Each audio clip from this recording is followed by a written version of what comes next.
And we are live. Welcome to MidDay Café. And we are your hosts. I'm Mike Gannotti. I'm Tyrelle Barnes. And Tyrelle, what's your role here? I'm a global black belt for employee experience. An employee experience. And what does that mean for people? That means Microsoft Viva and the digital employee experience with the employee at the center and bringing everything to them that they need in the flow of work. Which fits in great with today's conversation. It does. I'm Mike Gannotti. I'm a technology specialist at Microsoft. And extraordinaire. Our combined years in the workforce here, we're at 27? Yes. 27 combined years. So today, what are we talking about today? Because I'm excited about this topic. We're talking about the human-AI partnership, Mike. The human-AI and I like that, partnership versus replacement. Yes, partnership.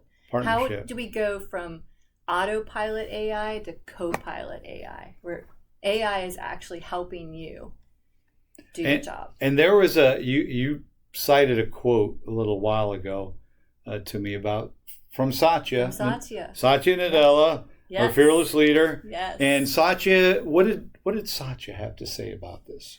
He said the new generation of AI will remove the drudgery of work and unleash creativity. Unleash creativity. I love that quote because so many of us, we've gone in here into tech, right? And we're very passionate about things in tech. Yeah. I mean, hopefully you're not here because I thought I'd do this job because it would I love my job. And a lot of the people we work with, we all love our job. But what gets in the way of that? All of the, PowerPoints you have to build and the meetings that you sometimes don't think you need to be in. All that. And what do we call that? It's digital debt. Digital debt.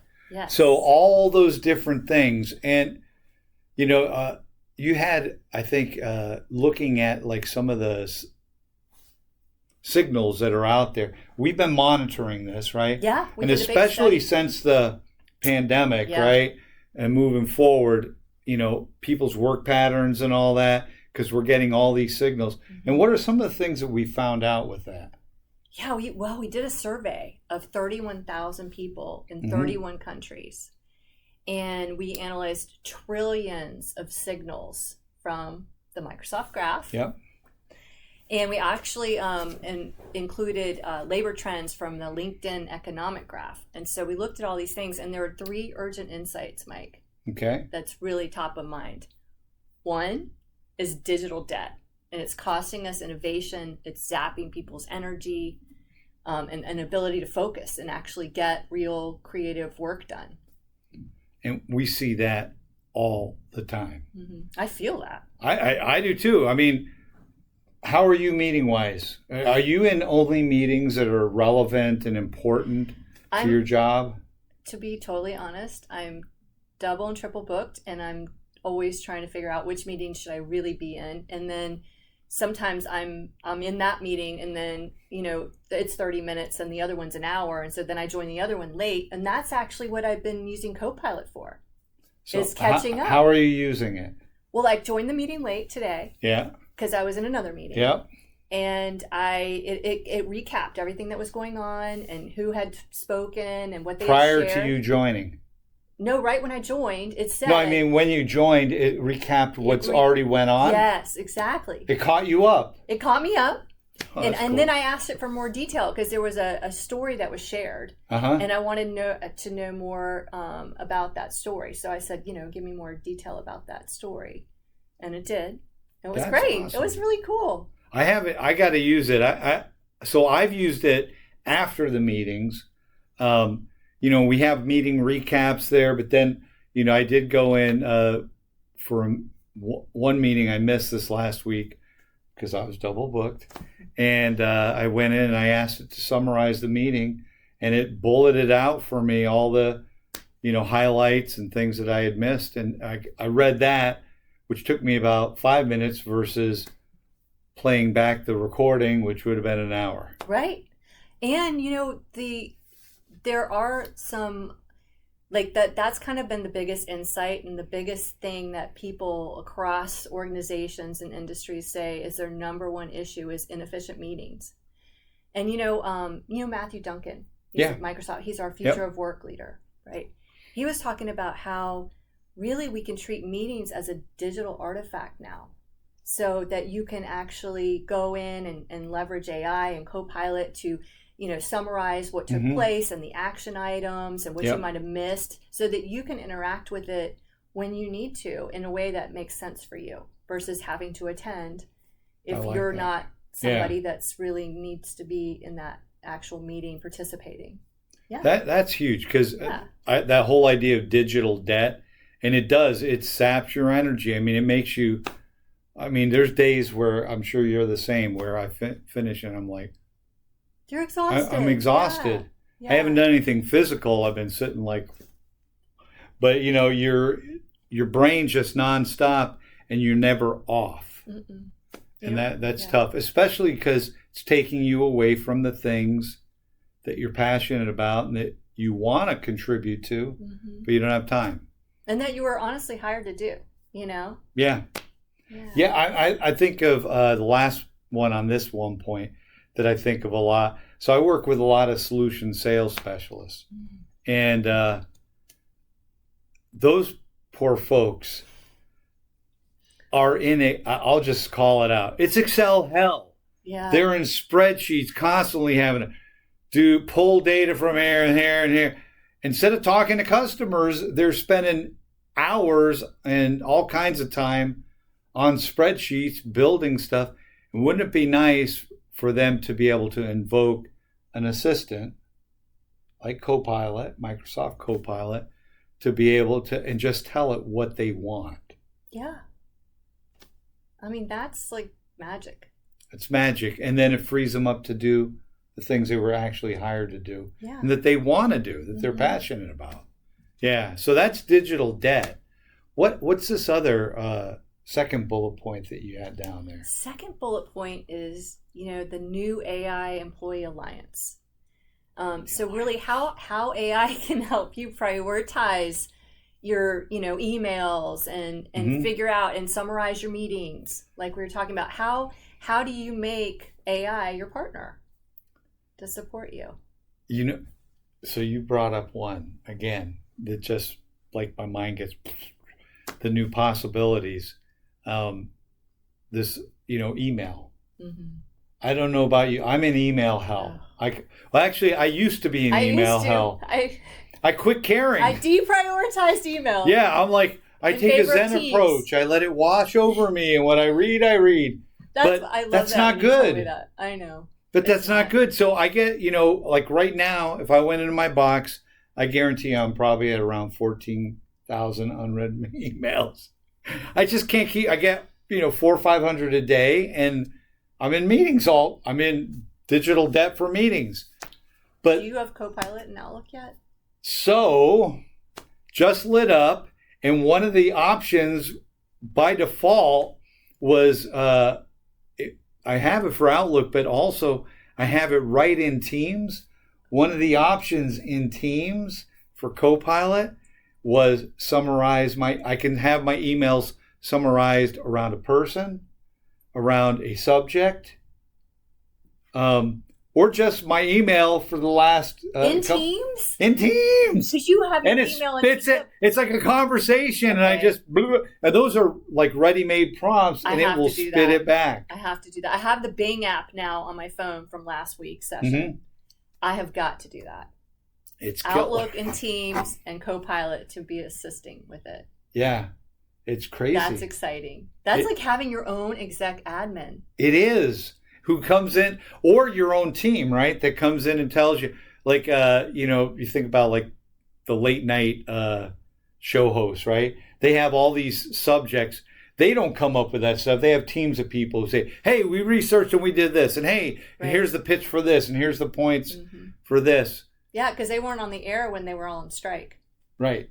They did. They were like, I can't function, right? Because they're assistants, but we have a digital assistant that in essence does that for my email, for my chat conversations, So cool. Including the attachments. And I need to stop saying cool because my feedback from my mom last week was that she really liked our session, but I said cool too many times. Oh, cool is cool. That's our generation. Exactly. We can be cool. Or we're not cool, but we like to think we are. But so that alliance, I like that. So prioritizing email, summarizing meetings. Yep. And then what's the third point we were talking about? The third one is every employee needs a AI aptitude. So every employee needs training on how to use it, how to write great prompts. And I think you shared something earlier about how you wrote a prompt. Right? Yeah, and actually how it's getting that AI aptitude so you default to it, because we're all creatures of habit, right? We do things the way we're used to. And so for me, I have a hobby where I blacksmith and I make stuff, and I am gonna amazing swords. Yeah, I'm doing like some fun. It's cool stuff, but I need to recoup that hobby is an expensive hobby. So I'm looking not to make money, but just to recoup, operating expenses, I'll call it. I'm starting a business. Cool. And going online with it. And I was able to start to behind the scenes, build out my whole website for it. The hoster that I have allows you to do it for free until you're ready to light it up with your URL, and then you pay. And so, but I was doing the About Me section, and I had writer's block. And I'm sitting there going, okay, well, about me I'm used to talking about me as a technologist. I mean, but me as a blacksmith / bladesmith. And I sat there for almost 15 minutes. And I was like, ah. And then it was like the little bulb went up. Bing. Mike, you do this thing every day for work. There's an app for that. So in Edge browser, I opened the Bing AI, and I asked it to write 2 paragraphs about me as a blacksmith / bladesmith. And it did it? And it did it. And I made some edits, but it cranked out what I kept basically intact of 2 paragraphs, and it did it in like under 2 minutes. That's so awesome. I had sat for 15. Draft for you. Yeah. It did a first draft, and I was able to final draft it in literally minutes because it did that good a job. I mean, it looked at my conversations online and things that I've been talking about and posting. So it scanned all the content. Well, because Bing has access to the entire corpus of the internet in near real time, and I'm a part of that conversation.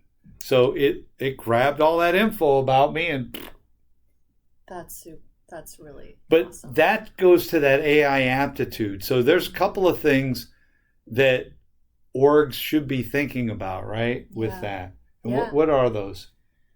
Well, also you should train the employees to kind of interact with it and create that aptitude for them.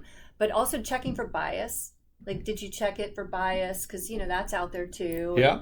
And so making sure they know how to do that, and then be able to evaluate what came back, and the creativity of it, and then add their own, voice to it, so to speak. So just really leveraging it for the first draft and then going from there. So. I do have to say this because you said the voice. The voice. Because you want it to be your voice. Yes. So today during one of my demonstrations, it was a large med device company, international, and I did drafting an email for a customer, and I said use the casual voice, right? Yeah. And it introduced me to and it talked about what I'm covering, and because the system internally, this was with Copilot, it's looking at more and more of our data internally, and that kind of blew them away. I forgot to talk about mentioned this to you earlier. Yeah. They were like, it knows who you are and what you do, and it's talking as if it's you. And I said, yeah, actually it and is. It's learning, isn't right? it? It's learning. Yes. So that's been my dream ever since we launched the avatars. Yeah. Is that my avatar could like go to work for me and talk and talk and do. Well, my that job. may come one day, but yeah, for right now, I mean, it was able to do a really good job of awesome. Sounding like it was me. And I bumped it up to like 18 fonts so they could read, but he was blown, and I wasn't paying attention to it. I just said, yeah, and it does this, and I was going on my talk track, and he was like, wait a minute, so it knows who you are, and I was like, and then I did a double check because every time it drafts, it's different because it's always learning more and more and improving itself, and I was like, I'll be dang, it sounds like me. And that's the generative AI part. That's the difference, right? Yeah. Wow. So those are the 3 points: digital debt, right? Addressing that, the AI Employee Alliance, helping to prioritize and do all that, and then the AI aptitude, because we're creatures of habit. We're used to doing things the way we have, so we really need to work at helping to train our people. Yeah, it's a whole new way of working. Yeah, it's a whole new paradigm shift and a new way of working now. And so there's going to be, So what comes with that paradigm shift? What are some of the points we should be looking at? First of all, the thing that I've been seeing and that we really need to get a hold of is putting the tech first instead of the people first. It's got to be a people first approach. Yep. Like what do people need? What's feedback from people? So starting with a clear understanding of the organization's issues, where did they need the most relief? Where are people really struggling? What are the pain points there? And getting a clear understanding of that, kind of like a baseline. Yeah. Right? Yeah. And then identifying with input from a cross-functional team, ideally, not just IT, but the business, R&D, security, HR. Yeah. Everybody needs to come together and then kind of identify where the pain points are, and then what specific like disciplines or processes or workflows are we going to target based on, that kind of baseline of where we're at. Right. Where we can see the greatest relief first, right? And what I like about that approach, because then you can build that into your change management communications. Absolutely. And it's about the people and how we're looking to help your employees versus the fear that they, you hear over and over again, AI is going to replace me. No, this is how we're seeing your pain points and how we're looking to alleviate those again, so we can free up your creativity, your passion to be more productive in what it is you were hired to do. Yeah. And actually the research shows that people are more excited about AI and leveraging AI to, to make work better than they are afraid of it. So that's good. And I think as they see how it's being done, right? Especially Copilot. Yeah. Which is what I love showing. That whole excitement. It was another one I mentioned briefly to you. It was a large multinational. Another one, and when I was showing Loop, and we, going through some of the use cases, I showed how I use Loop, number one, to brainstorm. What is Loop? Tell so everyone. Loop is kind of like, really if you're cool. familiar with Microsoft OneNote, Loop is very similar to Microsoft OneNote, and it allows you to create a workspace and pages instead of a notebook and pages. And then you can do things like insert a table and add attributes and stuff, but you can then reuse those different components that you create. You can drop them into chat, into a meeting conversation, into a document, into an email, and no matter where it is, they all are connected. So when they're updated in real time, they cross-reflect in real time. It's not like dynamically? Dynamically. Nice. Yeah. And so where Copilot comes into place is I shared how, I'm using it for a couple of projects that I'm managing, and I showed how I brainstorm things I want to talk about with my team. And so I just did a prompt and asking it to brainstorm rolling out Microsoft Viva and how that can help an organization. And it spit out a bunch of bullet points. And she was like, oh, that's cool. That's cool. Yes. And that's cool. But when I next typed in underneath it, I said, make it a speech, because I wanted to have a dialogue talk track. And it took it and created a speech in seconds. Wow. So that whole idea of, again, pain points. I spend a lot of time for various cross-team projects I'm on, brainstorming, writing up ideas and all, and then communicating them. And it took something that I do repetitively and turned it literally into a sub 2-minute overall exercise. Nice. Wow. And you got time back. And when I showed her that, this is what she did. Her eyes got very big when I said make it a speech, and it started going. And when it did it, she goes, my mind is blown. Wow. Because, yeah, and that it addresses digital debt and all that. You also have a point. We got 2 more things I think we wanted to hit on. But number 1, take a test and learn approach. Yeah. Do you want to talk about that? Yeah, so start out, once you identify these things in this group, it's really great to do a pilot, right? And so test out with the pilot group and get feedback. And then you learn from that feedback. And then you kind of get it right. And then you roll it out more broadly, so that you're really, doing your beta testing on a smaller group. Yeah. And it's and we're very much a feedback culture. Yeah. So I think we forget how much experience or practice we've had in that approach, in a very agile approach. Yeah. But I don't know if you do this, but I take that approach now to other things in my life that I've learned from Microsoft. Just kind of this, it's the, fail early, fail often, fail fast, iterate, right? Yeah. So it's, instead of trying to get everything right up front, minimum viable product. Right? Yes. And I love that, because it gets you away from that whole, analysis paralysis and where you're just stuck. And taking forever to do anything new. The writer's block. Just it's Shia LaBeouf with his just do it, right? Yes. Just get out there, do it, test, and like you're saying, and learn. Test, learn, and iterate on that. And then also you have talk to me about identifying evangelists. To lead change. Well, we know the change is the kind of the hardest part, right? Yeah. Because nobody likes change. And so just identifying those people in your organization who are ready, or the innovators, or maybe even the influencers who have large networks, and helping have them, be the ones that drive this evangelism and this change that's needed. And so that it's more organically grows.